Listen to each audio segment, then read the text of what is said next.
뭐 읽고 사세요?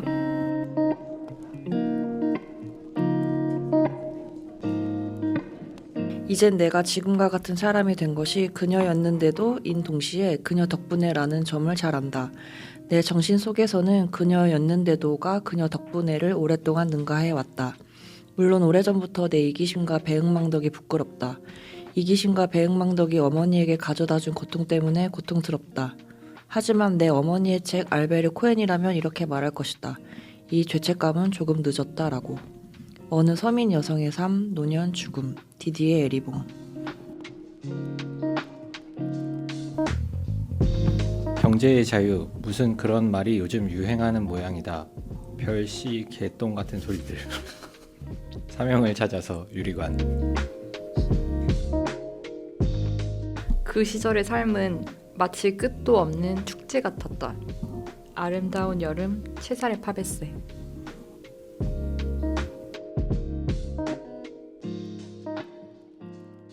안녕하세요.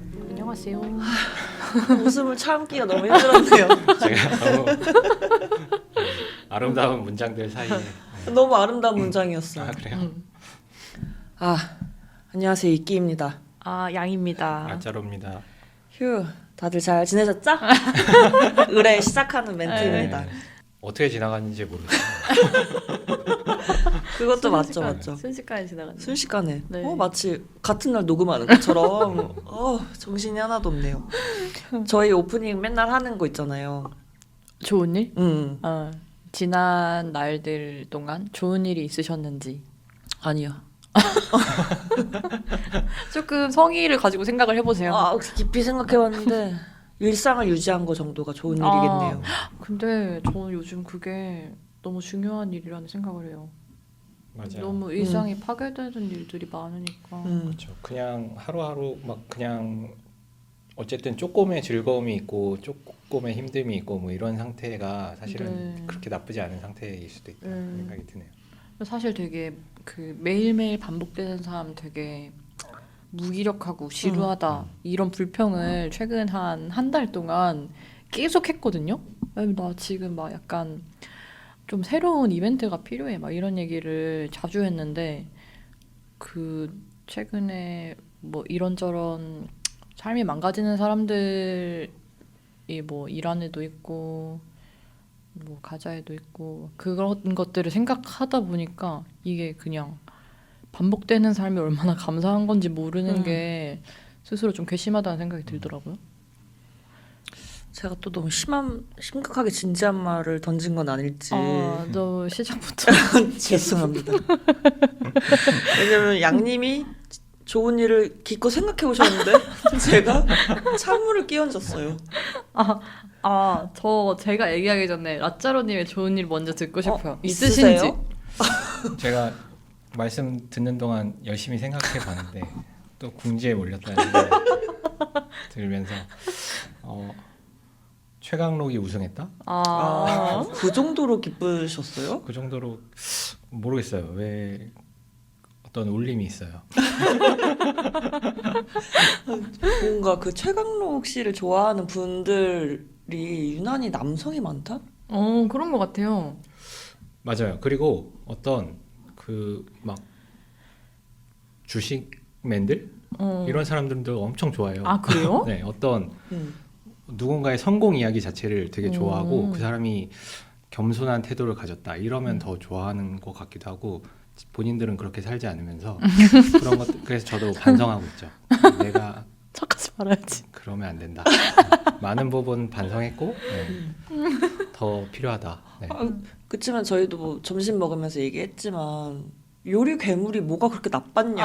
그러니까요. 요리 괴물에게서 저희의 모습을 너무 많이 발견했고 하성이가 뭘 그렇게 잘못했는데? 그렇죠. 그는 궁지에 몰려 있는 사람. 그러니까요. 그냥 정말 우승하고 싶은 사람인데 그는 열심히 한 사람. 그런 이상한 한 주였던 것 같아요. 네. 어쨌든 우승을 축하드리고요. 저는 그거 보면서 후덕죽 아저씨의 사투리, 서울 사투리라는 얘기를 듣고 이끼님의 개성 사투리 연기가 생각났습니다. 정말 그것은 희대의 장면. 그렇죠. 정말 못 네. 들으셨다면 꼭 네, 들어보시기를. 그게 마지막쯤에 얘기를 하셔가지고 포텐이 그때 터지는데. 네, 좀 아쉬웠어요. 이게 이탈이 이미 많이 되고 나서 하셨을 거라서 다시 듣기를 해보시면 어. 진짜 깜짝 놀랍니다. 거의 뭐 개성에 갔다 온 것처럼. 어떤 이 허구를 실제로 만드는 연금술 같은. 너무 극찬이네요. 네. 저는 좋은 일 망고가 입양을 갔어요. 아, 알고 있었어요. 어떻게 하셨어요? 저는 인보계정 구독 보고 아. 있었으니까 혼자 울컥했어. 아, 다른 인보처로 간 게 아니라 완전 입양을 입양한 갔어요. 거예요. 너무 얼마나 잘 됐어요. 잘 알고 계셨구나. 그렇지만 양님 당연히 알고 계시겠지? 정말 잘 됐다. 아. 이렇게. 저는 진짜 입이 근질근질했는데 여기서 말해야지 하고 참고 있었거든요. 저런. 알고 좀- 계셨으면 말할 거예요. 좀 속아주시지. 제가 또 요리괴물처럼. 솔직하게. 그냥 네. 네, 망고 제가 임보하던 강아지가 되게 많이 건강해지고 살이 쪄서 너무 다행이다. 네, 진짜 좋은 집으로 입양을 간 거예요. 얼마나 좋은 집이에요? 마당이 되게 크고 마당 있는 집? 마당에 수영장이 있어요. 한국인데 그런 집이 있어요? 그래서 그거 내가 제가 아니 망고가 갔다는 소식을 듣고 막 너무 잘 됐다고 진짜 기뻐했거든요. 근데 그 사진을 받았어요. 여기가 망고가 갈 집입니다. 이러고 사진을 받았는데 기분이 조금 이상한 거예요. 부러워서 망고가 부러워서. 망고가 너무 부럽고 너무 잘 됐지만 네. 부럽고 너무 잘 됐네. 이러 너무가 부정적인 느낌의 너무인 거예요? 나도 가고 싶다. 막 저 이런 집 생각을. 내 집이었어야 돼, 이런 그러니까 느낌. 그런 느낌으로 진짜 너무너무 잘 됐어요. 너무 잘 됐어요. 진짜로. 울컥. 그래서 아주 기쁘게.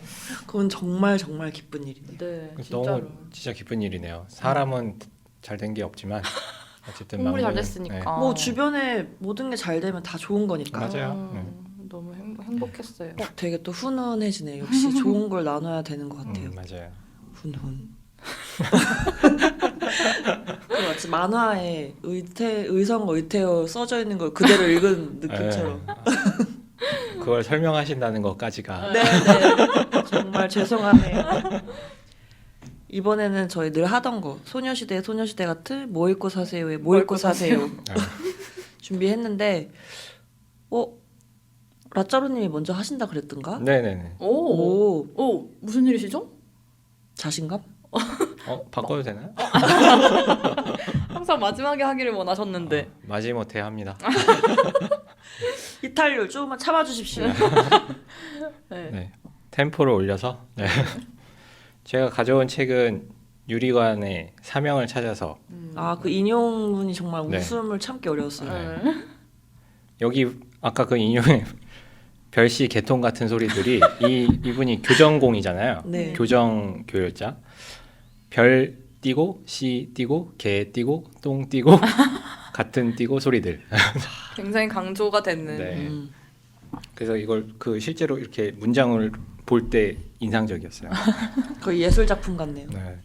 그 유리관님은 그 교정의 요정이라는 책을 쓴 분이고 민음사의 탐구 시리즈로 나왔던 책이고 그것도 되게 재밌게 읽었고 그 책을 읽고 나서 제가 뭔가 복수하고 싶다는 생각을 하기 시작한 것 같고요. 그 어떤 노동 문학이죠. 계급적인 내용이 포함되어 있는. 네. 사명을 찾아서는 배드 북스라는 곳에서 나왔고요. 일단 교정의 요정 얘기를 잠깐 했으니까 교정의 요정은 그 개꿈이라는 글이 있거든요. 중간에 챕터 중에 이게 무슨 내용이냐면 어떤 이분이 교정 교열자로 일하는데 대학 교수들을 상대하는 거예요. 교정 같은 일은 그냥 알아서 끝나는 일이라고 생각하는 교수님들, 이런 사람들은 국가에서 등급을 지정해서 한 달에 한 번 태형을 때려야 된다라는 내용이고 그러면 좋지 않을까라고 생각을 하다가 이분이 꿈을 꿔보는 거죠. 태형을 실제로 집행하는 세상을. 그래서 그럼 교수님들이 한 달에 한 번 동사무소에 가서 태형을 받는데 동사무소요? 네, 그때 태형을 받을 때 도구와 대수는 직종별 수입별로 단체 교섭해서 정하고 그래서 이 교정공의 꿈은 70세가 되어서 은퇴한 다음에 노인 일자리로 이 태형 집행인이 되는 겁니다. 그래서 그 이제 환상으로 넘어가서 나이가 든 자신이 주민센터를 찾아갑니다. 주민센터에 찾아가서 노인 일자리를 찾으러 가서 교정실 앞에 가서 그 지원하려고 하거든요. 그 어떤 테스트 같은 게 있을 거예요. 자격 테스트를 하는데 본인은 충분히 자격이 된다라고 생각을 하고 네. 근데 막상 갔더니 이 일자리가 없어졌다는 거예요. 너무 깜짝 놀라서 이게 어떻게 된 일인가 그 컴퓨터로 인터넷으로 검색을 해보니까 그 태형 일자리는 없어지고 자동화되었다. 로봇이 때리는 네, 거예요? 로봇이 때리는 그런 형태로 자동화되어서 이 교정공이 동사무소를 나오면서 모자를 벗어서 힘들게 일하고 계신 공무원들을 향해서 인사를 올리는 장면이 있습니다. 진짜 엄청난 은유 아, 그렇죠. 그 되게 아름답죠. 꽉잘 네, 이거는 제가 책을 읽다가 막 소리 내서 웃는 경우가 잘 없잖아요. 네. 근데 진짜 소리를 내면서 웃었고 그러면서도 아름답다. 진짜로. 네, 그런 에피소드고요. 이제 사명을 찾아서는 최근에 나온 유리관의 두 번째 책인데 여기서 사명은 두 가지 의미가 있어요. 출판사 이름을 찾겠다. 고른다. 그리고 그 안에 담긴 어떤 사명을 찾는다는 뜻이기도 해요. 그렇지만 유리관님은 진지하고 싶지 않아요. 그래서 진지한 건 왜냐하면 제가 생각하기에 때로 우스우니까. 네. 그래서 우습게 말하기로 했고 그런 방식으로 너무 진지한 거죠. 우습게 말한다는 방식 자체가 진지하게 느껴지는 네, 그런 책이고 62개의 가상의 출판사가 나오는데 여기 보면 뭐 금치산 미디어, 납골당, 관둠 출판사, 무자비, 돈 버는 방법 출판사 뭐 이런 게 있거든요. 직관적이고 좋네요. 네. 이것도 마찬가지로 노동문학이라고 생각이 들고요. 본인이 어떤 출판계의 한 뭐랄까 할까 조각으로 일하면서 그 어떤 불합리하고 말도 안 되는 일들 이런 것들을 약간 비꼬기도 하고 하지만 다른 방식으로 풀어내기도 하고 이렇게 쓴 책인데 이게 진짜 어떤 뭐라고 할까 여기에 보면 초오류의 책이라는 챕터가 있는데 출판사가 있는데 여기에 제가 좀 읽어볼게요. 네. 오류는 분명히 존재한다. 그러나 돈은 오류가 존재한다는 생각과 반대 방향으로 발명된 추상이다. 돈은 무한한 긍정이다. 원심 분리된 사랑이다. 제한선을 가리는 그러나 지우지 못하는 그 앞에서 멈춰섰던 모든 실패한 역사의 적층이 돈이다. 오류는 거기서부터 뻗쳐나온다. 너무 멋지죠? 네. 네. 이렇게 감명을 계속 받으면서 네, 읽었고 이게 약간 초반부를 보면 말장난처럼 느껴질 수도 있다고 생각이 되는데 사실은 그걸 넘는 뭔가가 있다. 네, 그래서 그 출판사 이름을 정하는 거는 사실 명함 한 장을 파는 거하고 비슷한 일일 수도 있어요.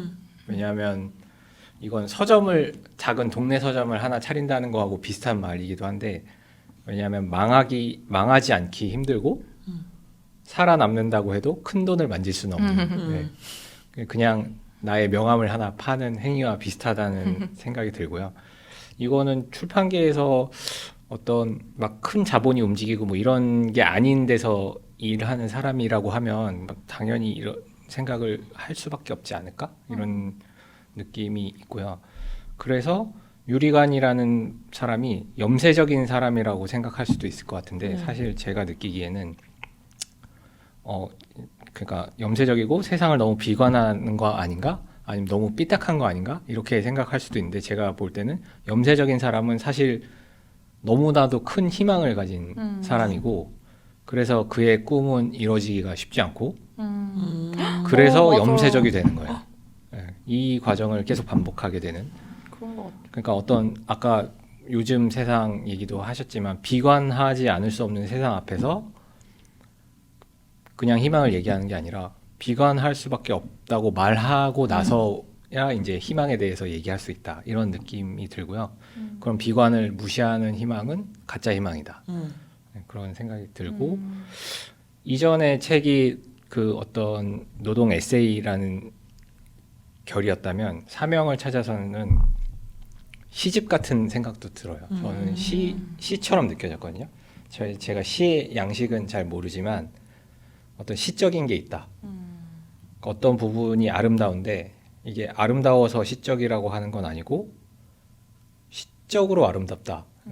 그런 생각을 하게 됩니다. 이게 말로 표현이 잘 안 되는 부분인 것 같아요. 왜냐하면 이걸 말로 풀거나 글로 쓰려고 하면 되게 긴 글을 써야 거기에 도달할 수 있는 것 같은데 그게 되게 멋이 없는 일이고 그런 일이 필요할까라는 생각도 들고 이미 그 과정을 거쳐서 나온 결과물이 이 책이 아닐까라는 생각을 했습니다. 네, 어떤 일독을 권합니다. 트레이드 마크처럼 이렇게 하시는 거예요? 네, 이런 가짜 뭔가를 다룬 책들이 여러 개가 있죠. 로베르토 볼라뇨의 아메리카의 나치 문학. 이거는 극우 작가들, 아메리카 대륙의 극우 작가, 가상의 극우 작가들 얘기를 쓰는데 현실도 갖다가 넣고 막 이렇게 풍자적으로 쓰는 거고 바틀비와 바틀비들이라는 엘리케 빌라마타스의 이것도 바틀비 증후군에 걸려서 절필한 작가들. 근데 실제로 절필한 사람도 있고 아닌 사람도 있거든요. 그걸 막 이렇게 섞어서 쓰는 이런 이야기가 전 재미있는 것 같아요. 저 아닌 사람도 있는지 몰랐어요. 그 아닌 사람도 아마 있을 거예요. 상상으로 쓴 부분도 그렇구나. 있는 걸로 제가 알고 있고 뭐 이런 책들이 여러 가지가 있죠. 근데 이게 참 재밌고 요 배드 북스에서 여기에 없는 것들 시리즈로 나온 거거든요. 앞으로도 그런 책들이 나오나 봐요. 그렇구나. 재밌겠다. 네. 도서 목록이라는 책도 나올. 재밌겠다. 네. 그리고 언메이드 게임즈 뭐 이런 책들이 준비가 되고 있나 봐요. 이상입니다. 오늘은 좀 짧네요. 절치부심했습니다. 라짜로님 답지 않아서 지금 살짝 어안이 벙벙한. 그래요? 저는 방금 두 분의 표정에서 어떤 걸 느꼈는데 아니네요. 네. 굉장히 재밌게 들었습니다. 항상 저희는 괜찮은데 뭘 느끼셨다고 하시니. 그걸 자꾸 저희의 눈빛을 지적하시고 왜 지적하세요? 저 아주 재밌게 듣는 눈빛이에요. 아무도 저를 찾지 않는 곳으로 가고 싶네요. 꼭 뭐 읽고 사세요만 하면은 이렇게 갑자기 네. 책든 상책을 진짜 더 열심히 하시려고 그러는 건 아니죠? 똑같이 그쪽이 열심히 더 해주세요. 자신 있긴 한데 그냥 잘 들었습니다. 뭔가 또 재미있을 것 같은 책이네요. 근데 정말, 그- 정말 재밌어요. 유리관님을 엄청 좋아하시는 것 같아요, 라짜로님. 네, 너무 좋은 것 같아요. 결이 잘 맞을 것 같아요. 당연히 모르지만 네. 그 염세적인 유머 코드가 잘 거의, 맞지 않을까? 네. 너무 비슷한 결이시다. 네. 네, 그런 저도 약간 느끼지만 네. 저도 어떤 비판의 대상이 될 것 같고 네. 그렇지만 그럼에도 좋다. 아 근데 희망 얘기하셨잖아요. 네. 그 이 책에도 그러니까 그 저희 유리관님이 비관에 대해서 많이 쓰신다는 건 아는데 네. 희망을 구체적으로 언급하는 부분이 있나요? 구체적으로 이게 희망이다 이렇게 쓰진 않는 것 같고 그러니까 내가 그리는 어떤 희망의 모습은 이런 것인데 세상이 그렇게 돌아가지 않고 있기 때문에 화가 난다. 때문에로 끝나는 것 같아요. 네. 때문에. 여기 보면 책 표지에도 책으로 세상을 해서 끝나거든요. 알겠습니다. 네. 재밌었습니다. 재밌었습니다. 읽고 싶은 네. 책이 되었어요. 또 그럼 저는 요즘 출판계의 핫한 작가. 요즘 핫하다고 하긴 좀 그렇긴 하지만 어쨌든 많은 사람들이 읽으셨을 거라고 생각이 되는 어느 서민 여성의 삶, 노년, 죽음을 읽었습니다. 디디에 에리봉. 너무 너무 아련하게 얘기했나요? 네. 불어인 줄 알았습니다. 불어죠. 불어서. 아니 그 발음 공기 소리를 아, 내시는. 제가 고등학교 때 불어를 공부하긴 했어요. 아 그래요? 아, 교과서가 그냥 그거 어, 제2외국어 제2외국어. 느낄 때빠? 그 뭐예요? 행운 행운? 행운 행운. 전화 걸면 잠시만 기다려주세요.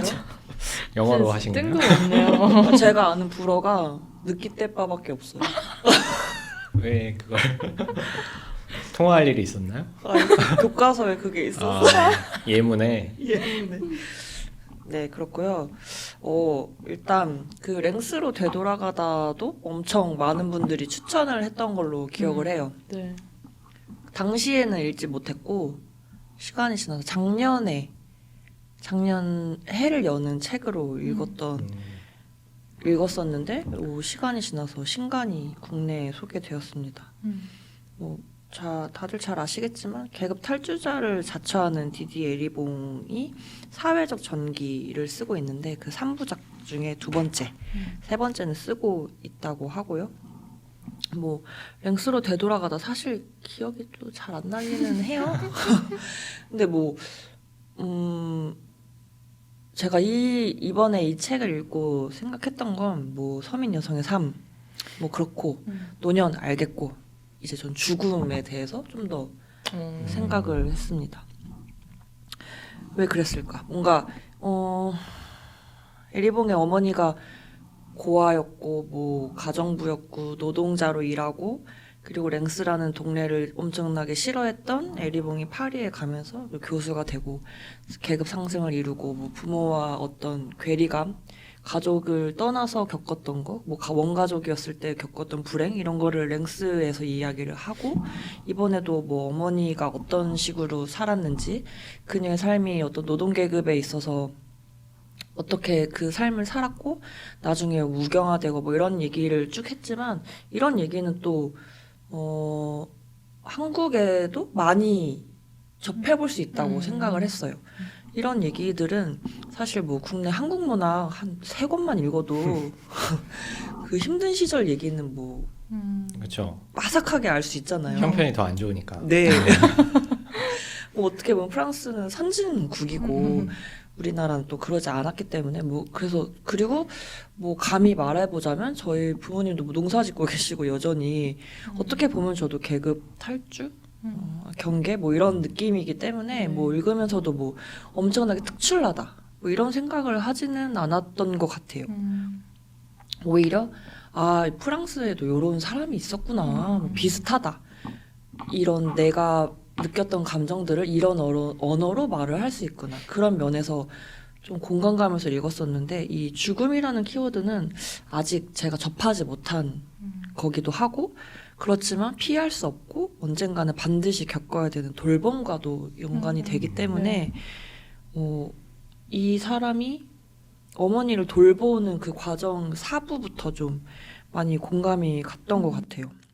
이 돌봄이라는 키워드가 언제부터 저한테 그렇게 중요하게 됐는지 솔직히 잘 모르겠거든요. 물론 나이가 들어서 그런 것도 있겠지만 사실 냉정하게 봤을 때 제 나이가 뭐 젊은 편이기 때문에 이 노년의 돌봄을 먼저 생각한다는 건 좀 기우에 가깝기도 해요. 근데 뭐 저는 집에 갈 때마다 집에 엘리베이터가 없는데 집이 2층인 거. 당연히 엘리베이터가 없겠죠. 시골집이니까. 그게 너무 항상 걱정이 되거든요. 나중에 저희 어머니 아직 환갑이 안 되셨는데 이제 곧 환갑이신데 등이 좀 굽으셨거든요. 계속 꼬부랑 할머니가 돼서 저 계단을 어떻게 오르려고 저런담? 뭐 이런 생각이 드는데 마치 이 얘기가 제가 미리 할 걱정을 이제 불러일으킨 거죠. 뭐 에리봉의 어머니는 갑자기 뭐 원래 노인들이 사소한 걸로 넘어지고 급격히 악화되잖아요. 에리봉의 어머니도 넘어진 걸로 시작을 하는데 뭐 이 몸을 가누지 못하고 그래서 뭐 요양원에 보내고 에리봉은 전화하지 않았고 만남도 뭐 핑계를 막 대지만 뭐 여행은 이미 약속이 돼 있었고 뭐 가야 됐었고 막 이런 얘기하면서 어머니를 잘 돌보지 못한 거 그런 걸 이제 후회의 말을 하죠.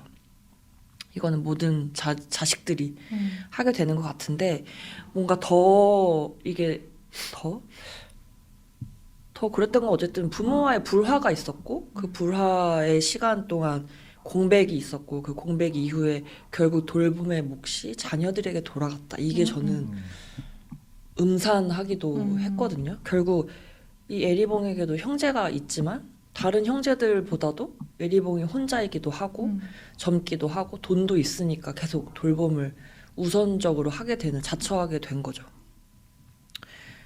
저도 그렇게 될 거라는 생각이 들고 그래서 결국 그렇게 부모가 싫어서 그 가족이라는 그 이상한 지위와 이상한 공동체를 벗어나고 싶어서 엄청 난리를 쳤지만 결과적으로는 다시 돌아가서 부모 내가 그 부모에게 영향을 받은 사람이구나를 깨달으면서 돌봄을 이어간다는 게 희극이자 비극 같다는 생각을 했어요. 그래서 계속 이걸 읽으면서 그냥 착잡하다는 생각을 계속 했는데 그리고 또 읽으면서 어쨌든 이 사람은 철학자니까 철학자로서 얘기도 할 때 노년이라는 주체, 철학에서 말하는 주체에서 노년은 배제된다는 그 개념이 뭔가 그러네 이게 새로운 깨달음을 줬어요. 그 예시로 드는 게 보부아르잖아요. 네.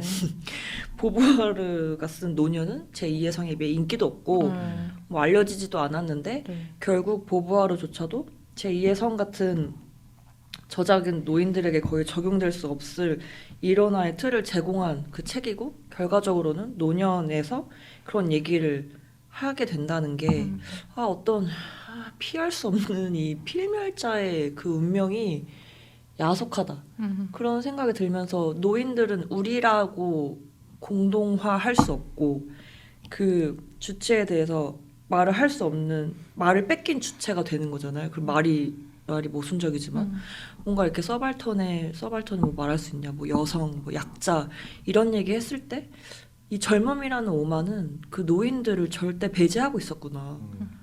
그거를 깨달아서 나의 노년 그리고 내 부모의 노년 뭐 이런 것을 계속 생각한 쓸쓸한 읽기였어요. 사실은.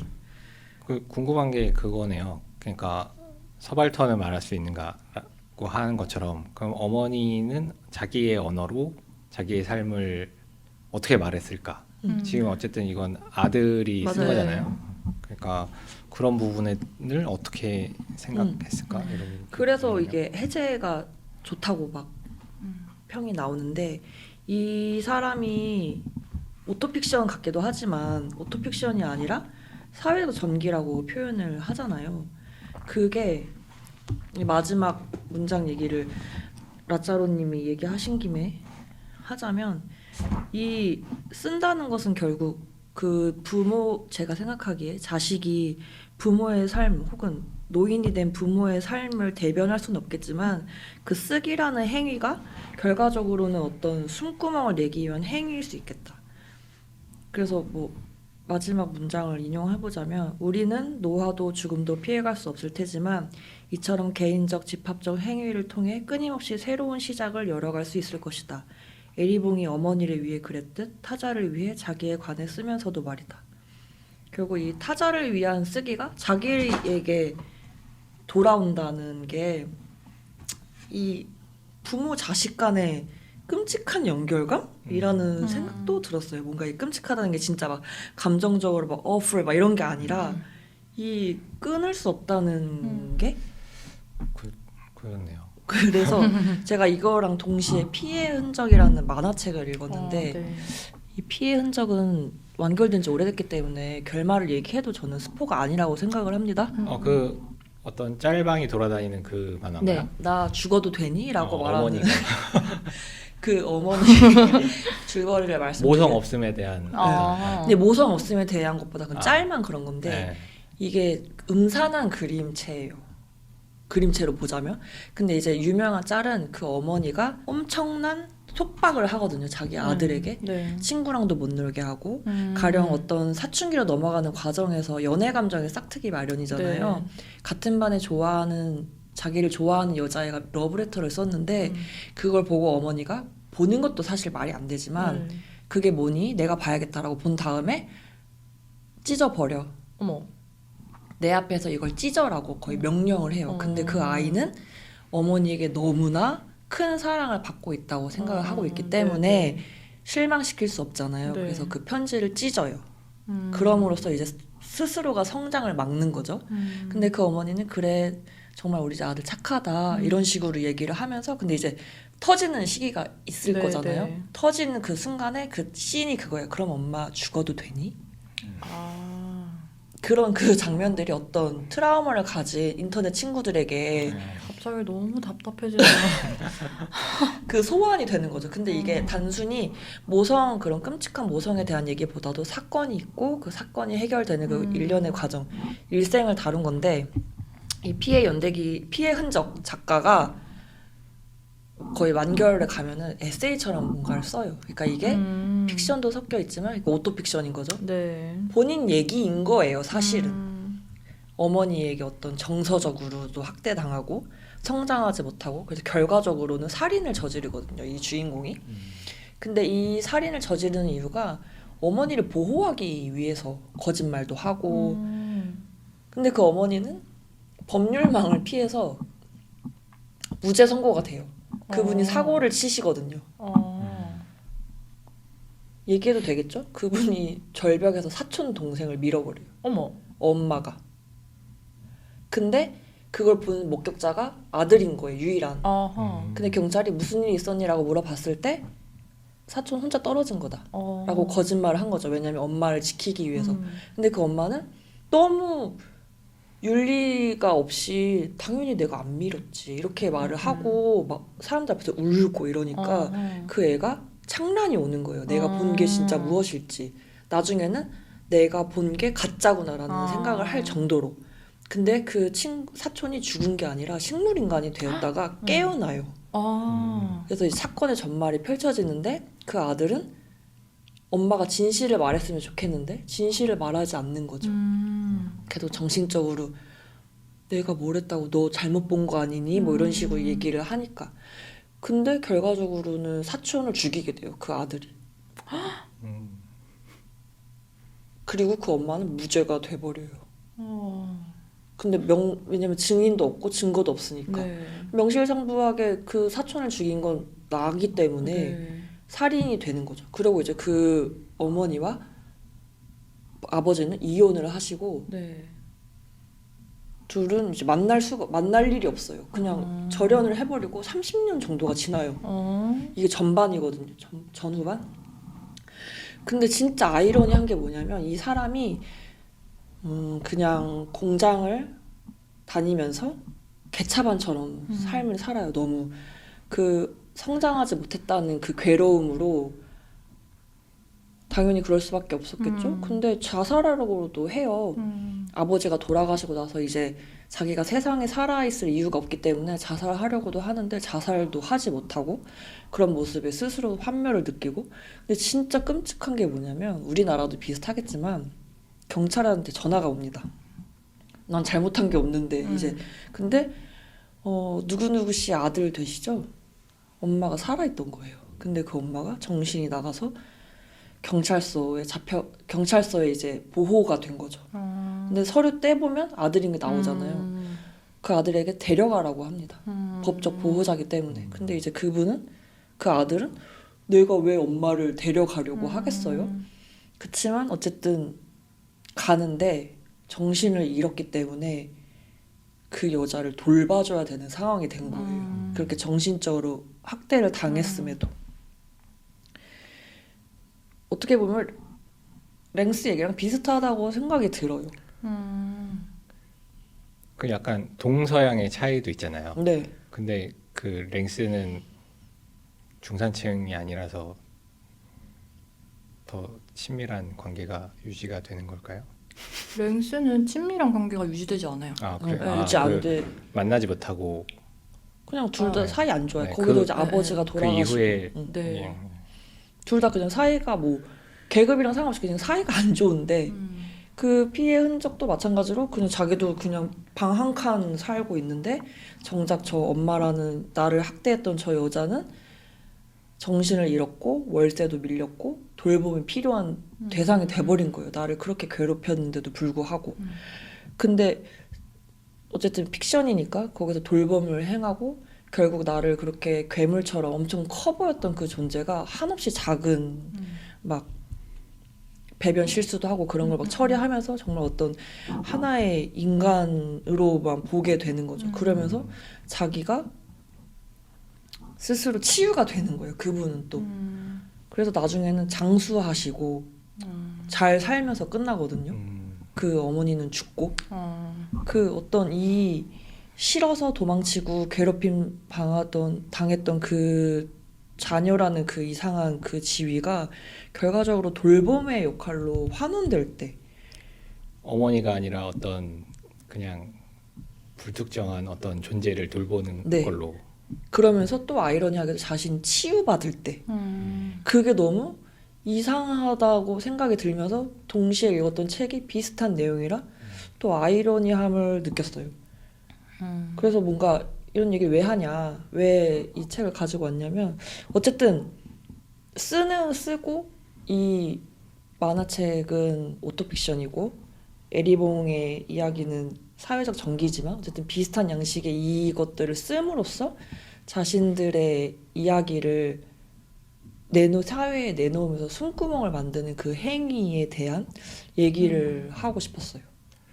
그 숨구멍은 자기 자신의 숨구멍. 그렇죠. 인 그 동시에 어. 뭐 다른 사람도 참조할 수 있는 네네. 그런 숨구멍이라는 거죠. 그래서 힘든 읽기였고 어쨌든 저도 자식이 생길 예정이니까 이상한 거예요. 기분이 그냥 어떤 설명하기 어려운 그 이상함의 경계에서 이 책들을 읽었습니다.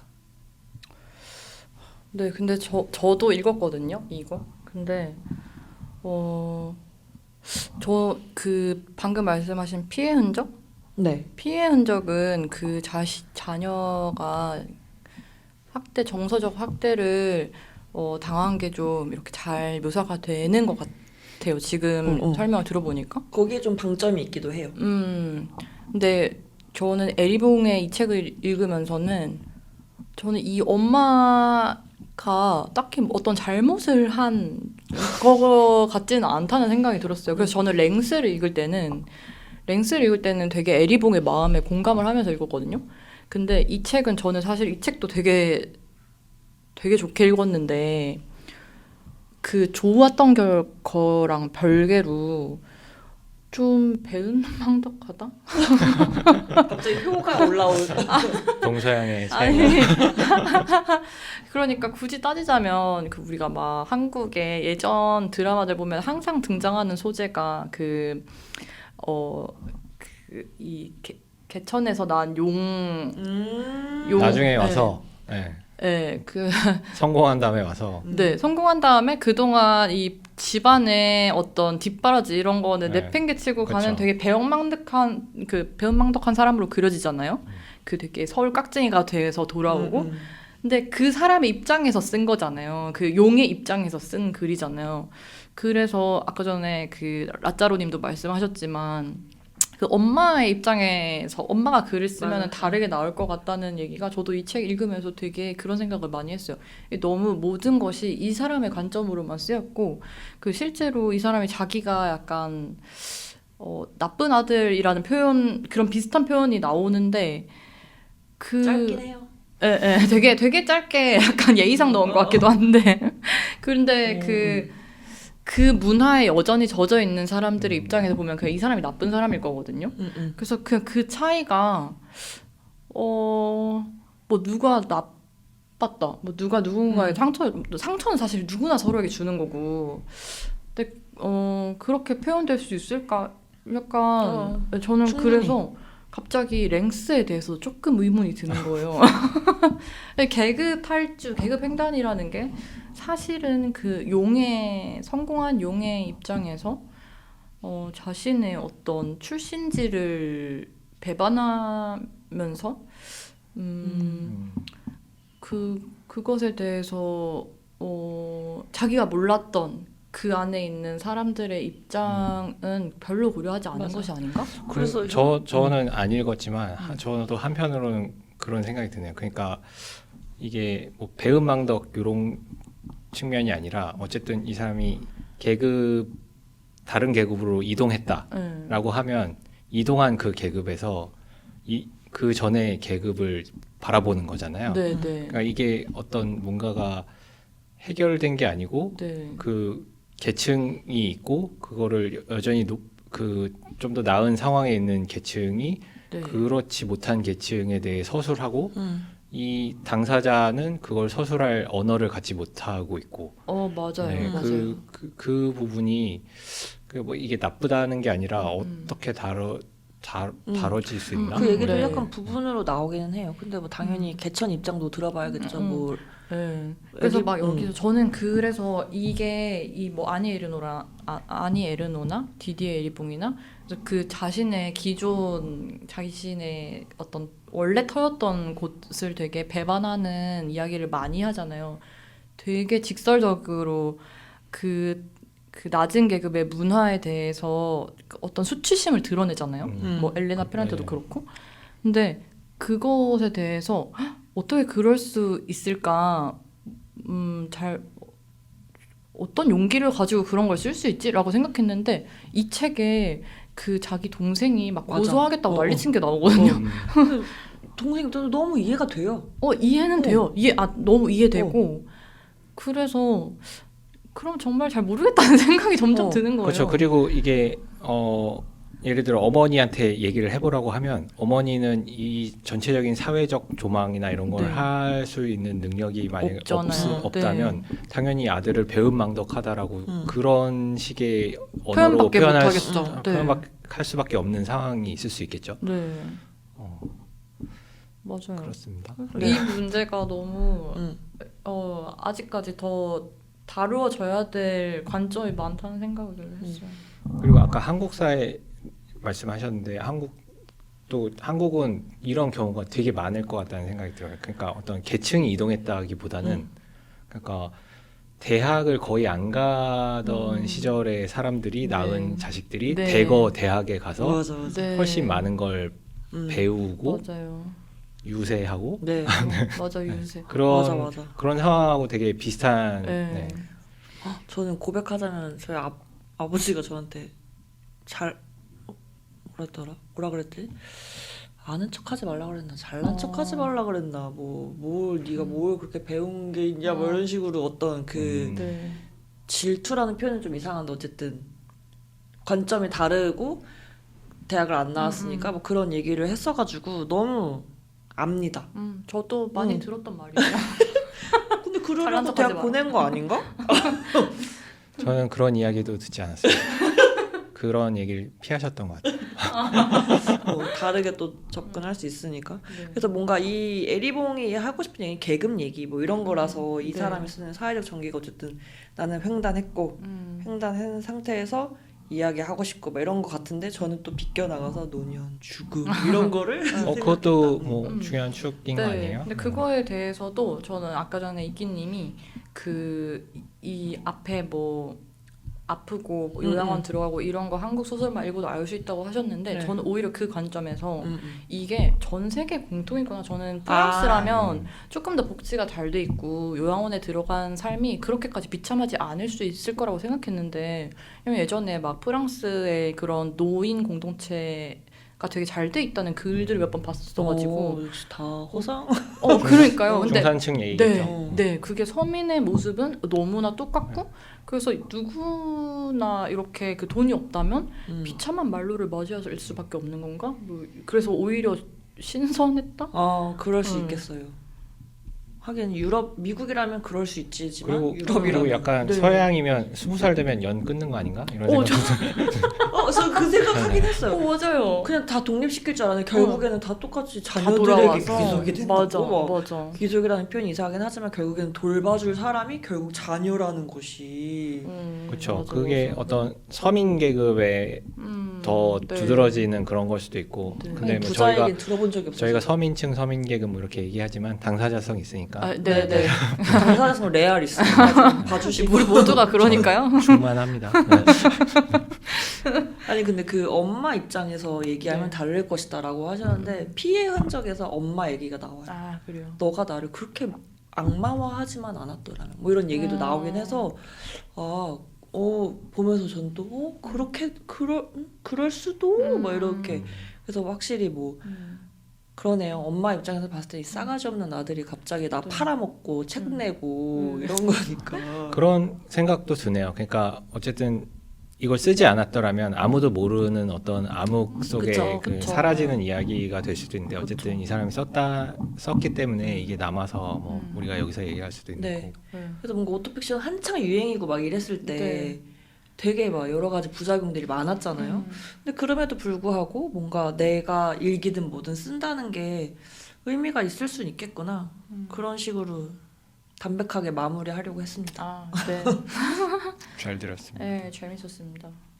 우리끼리 이렇게 계속 재밌다고 해도 되는 건지. 우리끼리 재밌는 게 제일 중요한 거 아닌가요? 저는 재밌었어요. 쇠뇌를 시키는 거예요. 재밌다, 재밌다, 재밌다. 반복적으로 들리면. 네, 이제 제 차례인데 저는 그 채사레 파베스의 아름다운 여름 가지고 왔는데 이거 지난 2회에서 제가 그 파베스의 마지막 여름이라는 맞아요. 책을 네. 네, 소개했었어요. 떡밥 회수. 근데 그때 제가 파베스의 마지막 여름 얘기를 할 때 저는 파베스 책 읽은 적이 없고 그냥 그 전기 그 파베스의 흔적을 따라가는 그 전기 같은 책이었는데 그 책에서 묘사하는 어떤 파베스의 모습이 그렇게 매력 있지가 않다라고 얘기를 했었거든요. 맞아요. 좀 찐따 네, 같고 지금 저 기억 속에도 찐따남? 뭐 이렇게.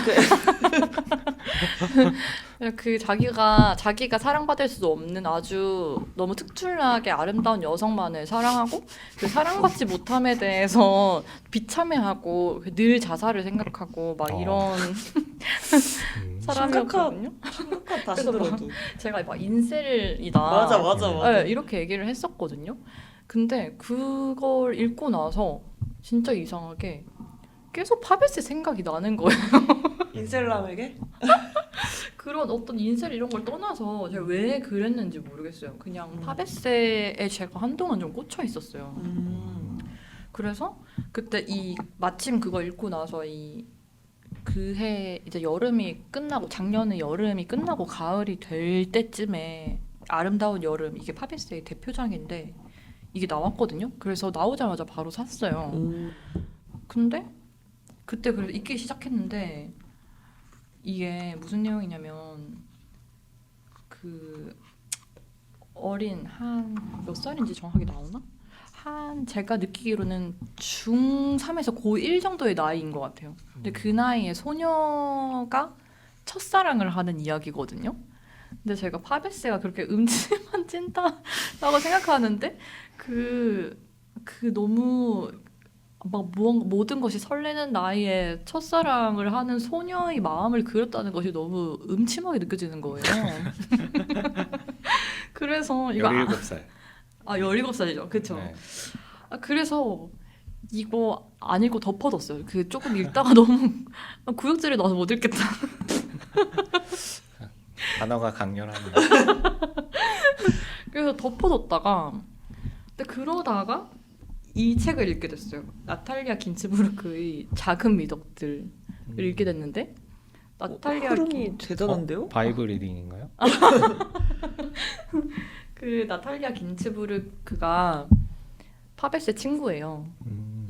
마치 그 파베스의 평전 그 파베스의 마지막 여름에서는 친구도 거의 없었던 것처럼 묘사되지만 이 사람은 가장 친한 친구 중에 한 명이었고 근데 친구였다는 것을 알고 읽기는 했는데 이 책에 파베스 얘기가 나오는 줄은 몰랐거든요. 얻어 걸렸네요. 근데 이 책을 읽는데 이게 그냥 그 18년 동안 쓴 에세이 모음집이에요. 근데 여기서 자기 친구에 대한 이야기를 하면서 그 친구에 대한 묘사를 계속 하는데 왠지 계속 파베스 같은 거예요. 내가 아는 그 남자? 근데 그게 그 남. 그 사람인가?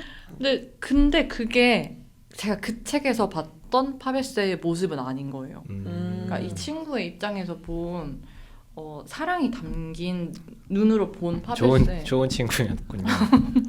근데 실제로 사람이 입체적이잖아요. 그쵸. 그쵸. 네. 그러니까 그 사람 그 마지막 여름을 쓴 작가는 그냥 파베세를 작가로서 좋아한 어떤 팬의 입장으로서 따라간 거지 개인적으로 알지는 못했단 말이에요.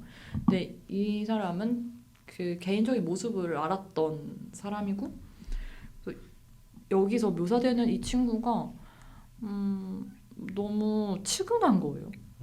되게 소년의 그 우울감을 가지고 있다고 말해요. 이 친구가 그 너무 순수했던 거예요. 어떤 성인의 우울감 말고 되게 소년스러운 모습이 되게 많았던 거예요. 이 사람의 감정에서. 그럼 정확히 보신 거네요. 적확하게 파베스를 파악하신 거예요. 근데 그 마지막 여름에서는 좀 음침하다는 느낌을 많이 받았었는데 이 책에서 보면 그냥 그거 말고 다정하고 그 약자들에게 손 잘 내밀고 이런 것도 이런 면모들도 많이 나와요. 그래서 별로 잘 알지 못하는 약자들에게 기꺼이 도움을 주고 그리고 파베세가 그 찐따 같으면은 자기 돈을 엄청 소중히 여겼대요. 돈을 엄청 아끼고 소중히 여겼는데 친구가 좀 힘들어 보이면 그냥 아무 대가 없이 돈을 턱턱 내주고 그것에 대해서 두 번 다시 말하지 않았대요. 그러니까 그런 면모들을 쓱 썼고 그리고 그 파베세가 어떤 언덕이랑 여름으로 유명하거든요. 그러니까 그 자기 소설에서 언덕에 대한 사랑이 되게 큰 사람이었는데 그래서 그 파베세가 이제 세상을 떠나고 나서 그 언덕에 가서 그 친구를 생각한다. 뭐 이렇게 마무리가 되는데 다 읽었는데 제가 너무 알지도 못하는 사람에 대해서 찐따 인생이라고 한 게 미안했던 거예요? 너무 미안한 마음이 드는 거예요. 그렇지만 인상 비평을 할 수도 있죠. 할 수 있는데 이렇게 너무 좀 세게. 약간 제가 모르는 사람에 대해서 막말하는 제 자신에 대해서 지쳐 있었어요. 지쳤다고요? 제 자신이 너무 못났다는 생각을 하고 있었는데 네. 작가에게 마저 이렇게 한 게 너무 미안하다는 생각이 들어가지고 다시 아름다운 여름을 읽어봤어요. 오. 스토리가 계속 이어지네. 흥미진진하네요. 근데 그 처음에 되게 구역감 들었던 그 소녀의 어떤 첫사랑하는 소녀의 그 떨리는 마음에 대한 묘사 이런 것이 그때는 이 작가에 대한 애정이 없었어서 그냥 싫다라는 느낌만 들었는데 다시 읽어보니까 너무 묘사를 잘한 거예요. 이게 그 어린 여자의 마음을 어떻게 이렇게까지 잘 알지? 싶은 느낌이 들고 그리고 이 책이 파베세가 글을 쓰는 방식이 되게 빈 공간이 많아요. 결정적인 장면에 대한 묘사는 전혀 하지 않고 그 전까지만 말하고 뭐 그 후로 바로 넘어가고 그래서 되게 빈 공간이 많아서 이 따라갈 때 갑자기 왜 이렇게 되지? 이런 것들이 많은데 그게 좀 특이하면서 동시에 좀 숨쉴 공간을 많이 만들어준다는 생각이 들고 상상하게 하는. 네. 근데 그게 단지 상상, 뭐 독자의 개입, 뭐 이런 걸 떠나서 그냥 읽는데 좀 그냥 숨쉴 공간이 많다 이런 느낌이 들고, 근데 저는 사실 촘촘하게 쓰인 책을 좋아하긴 해요. 그래서 이 책이 너의 스타일인가 물어보면 저는 그렇지는 않다라고 말할 것 같은데, 그렇지만 되게 묘한 매력이 있고 이 파페세의 그 작품들이 다 토리노를 배경으로 하는데 그 토리노를 상상하면서 읽으니까 여름에 읽기에 되게 좋은 소설이긴 하겠다라는 생각이 들더라고요. 근데 이 책을 가져온 이유는 그 파베세에 지금 좀 붙들려 있는 것 같다는 생각이 드는 게 놓아주려고 가져오신 거예요? 살풀이 구하려고. 아니에요. 저는 이런 적이 처음이어가지고 제가 좀 신기하다고 생각해서 가져온 건데, 그 이 나탈리아 긴즈부르크의 책에서도 우연히 발견했다고 했잖아요. 근데 제가 수저 선택의 해석의 반하여를 읽는데 갑자기 또 파베스 이야기가 나오는 거예요. 망령 아니야? 그렇게 나오기도 하죠. 계속. 네. 근데 또 그 손택이 말하는 파베스는 또 다른 좀 다른 면모이고 그래서 그 제가 의도하지 않았지만 각기 다른 데서 자꾸 저한테 파베스에 대해서 알려주려는 느낌을 받았어요. 파베스가 온 거예요. 그 얘기 듣고. 아, 제 어깨에 붙어 있나요? 인셀이라니. 나 이런 사람 이렇게. 아니다. 오해 금지 이런 느낌으로. 그래서 왠지 이걸 말을 해야 되겠다는 생각이 들어가지고 이 시킨 굿이네. 그걸 시킨 국수로 할게요. 그런데 그게 옛날에 청미래에서 나온 적이 있는 책인 걸로 알고 있는데 그거는 제가 알기로는 두꺼운 책 상하 2권이었거든요. 저도 그게 그래서 의아한 게 그게 아마 일부만인 거죠? 이게요? 아니에요. 그렇지 이거 않나요? 완결이에요. 아 그래요? 네. 그리고 뒤에 뭔가 연작인가? 더 다른 내용이 있을 것도 없어서 저도 그게 좀 뭘까 생각했어요. 상하로 나뉘어 있길래. 출판사에 2권이 따로 있나? 3부작이래요. 나중에 쓴 건가 봐요. 아. 뒤에 이야기를. 그렇구나. 이거 하고 한 8년 있다가 썼네요. 아, 그렇구나. 근데 그 예전에 체사레 파베스의 전기 말씀하셨을 때 저희 그때 뉴스레터 첫 번째가 나갔는데 네.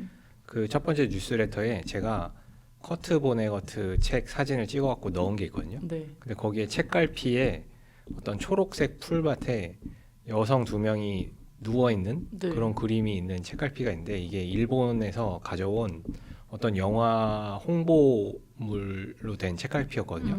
나중에 알고 보니 그 영화가 마지막 영화. 소름. 파베스의 귀 아름다운 영화. 소름. 너무 놀랍죠.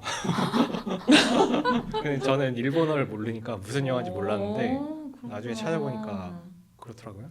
이런 우연이 너무 재밌다. 저는 진짜 재밌다고 생각해요. 그러니까 군 얘기하셔갖고 식김굿 네. 그것까지 다 의도된 건가? 파베스에 듣고 있는 거야?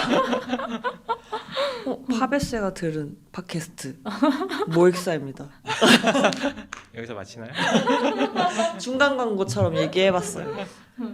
아무튼 그래서 파베스에 저는 계속 좀 꽂혀 있는 상태고 그래서 파베스랑 니체의 삶이 좀 비슷한 면이 있어요. 그 니체도 여성 혐오를 했고 자살했잖아요. 토리노 네. 말. 네, 그리고 그래서 파베스랑 그 니체를 같이 놓고 쓴 책이 있거든요. 미치겠네. 그거까지 읽으실 거예요? 그거 샀어요. 근데 절반돼서 중고로 좀 비싸게 주고 샀습니다. 중독되었다. 이러다 파베스 연구하시는 거 아니에요? 좀 근데 파베스라는 인물이 좀 신비한 매력이 있어요. 저는 약간 그 찐따 인셀남 이거 좀 취소하고 싶다. 공식적으로 받아들이겠습니다. 오늘의 방송 요약. 파베스는 인셀 찐따남이 아니다. 아니었다. 여기까지. 네, 잘 들었습니다. 아름다운 마무리였어요. 그러네요. 뭔가 다 봉합되는. 네. 뭐 봉합되는 오해. 그리고 더 널리 알려질 오해. 더 널리 뭐가 알려지죠? 우리가 모익사가 희망사항이었고요. 네. 즐겁네요. 아니 전혀 즐겁지 않은 비꼬는 톤으로. 말투가 아니었고 정말 즐겁다고 한 겁니다. 네, 문자 그대로 받아들이도록 하겠습니다. 네, 오해하지 마시기를. 네, 저희 벌써 6회네요 이거? 많이 됐어요. 어느덧 시작할 진짜 수가 있을까 했는데 너무 잔인하지만 이렇게까지 맞다. 운동한 긴 시간이 흘렀어요. 그래요? 그렇게 됐나 반년이 벌써? 흘렀죠. 반년? 근데 아까도 우스갯소리를 얘기했지만 저희 진짜 최선을 다하고 있는 거거든요 이거. 진짜 이게 최선이야? 라고 생각하시겠지만 진짜 이 지속 남은 가능한 선에서. 당연하죠. 어쨌든 삶은 영속해야 되니까 어떤 생업이 없다면 뭐 일주일에 한 번씩 할 수도 있습니다. 그건 또 아닐 것 같아요. 알겠습니다. 책을 읽어야 되잖아요. 책등 산책으로. 계속 그것만. 근데 어쨌든 여기까지 듣고 계신 분이 계실 테니까 너무 감사하다는 제발 제발 계실 테니까. 잘 부탁드리고 앞으로도 이번 모익사 6회 마무리하도록 하겠습니다. 이끼였습니다. 라짜로였습니다. 양이었습니다. 와.